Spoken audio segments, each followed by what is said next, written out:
السلام علیکم ګرانو دوستانو. نن به زه تاسو ته د کرکټ په هکله باندې یو څو تازه او ډېر مهم خبرونه درکړم. خاص کر زه به تاسو ته وایم چې د افغانستان زمریان که خیر روان سول د استرالیا په طرف باندې. بل به زه تاسو ته د نبی جواب هم هغه پاکستاني مولا ته راغلی ده چې په نن ویډیو کې به زه تاسو ته وښیم.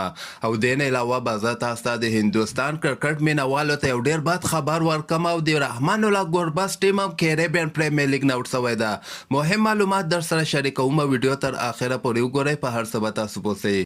نو راځم اول زه تاسو ته وایم چې د افغانستان دغه بعضو لوبغاړو چې ویزې چې راغلي دي هغه نن د استرالیا په طرف باندې روان شوي دي.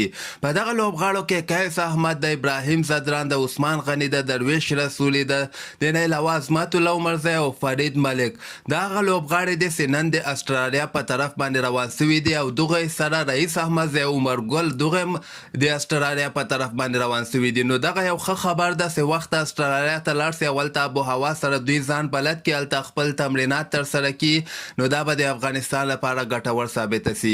بل به زه تاسو ته وایم چې نن په کیریبین پریمیر لیګ کې چې کومه لوبه ترسره سوله دغه د رحمان الله ګوربز دوی ټیم د محمد نبي دوی ټیم سره مهمه لوبه ترسره کړله، خو دغه لوبه د محمد نبي دوی ټیم بیا ګټلې ده. په دغه لوبه کې د نبي دوی ټیم اول بیټینګ ترسره کړی او 229 رنز ټارګټ یې د ګوربز دوی ټیم ته ورکړی. د ګوربز لپاره بیا دغه نن لوبه کې بدقسمتي دغه وله چې دومره خاص بیټینګ خپل ټیم ته نه و ترسره کړی. ګوربز په 14 بالو باندې 22 رنز کړي او خپل وکټ یې له لاسه ورکړې ده.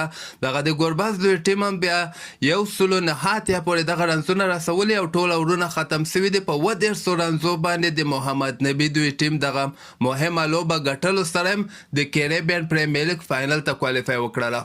او د کیریبین پریمیر لیګ فاینل لوبه چې کومه یوه ده اول اکتوبر باندې یعنی د هفتې په سهار وخت شروع کیدونکی ده. او دغه لوبه به د نجیب زدران او مجیب زدران ټیم باربډوس چې کوم د هغوی به د محمد نبي دوی ټیم سره لوبیږي. خو دغلته به زه تاسو ته یو خبره وکړم چې د محمد نبي جواب هغه پاکستاني مولا ته بیا دغسې راغلی ده چې په کیریبین پریمیر لیګ کې که تاسو پام کړی محمد نبي خپل خانکاک باندې دغه یو کیمار لګول کیږي او ایب ده په دغه کې کیمار وهل کیږي. د دغه لوګوی په خپل خانکاک باندې نه ده لګولې.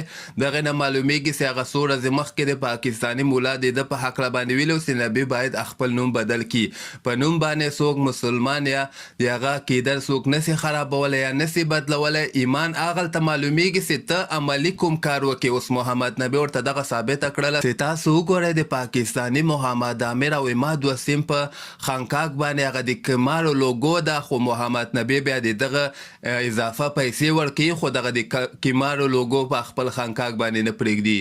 او دې نه علاوه به زه تاسو ته د هندوستان د کرکټ مینوالو ته یو بد خبر ورکړم چې د هندوستان ډېر ښه بالر جسپریت بومرا چې کوم ده هغه دوباره انفټ شوی ده. جسپریت بومرا به همدغه کال کې چې کوم T20 ورلډ کپ ترسره کیدونکی ده دغه اکتوبر میاشته کې په دغه کې به هم د هندوستان لپاره لوبه نه ترسره کړي چې دغه یو ډېر بد خبر ده د هندوستان لپاره. نو همدغسې تازه خبرو لپاره تاسو دغه چینل هم در سره سبسکرایب کولی شئ.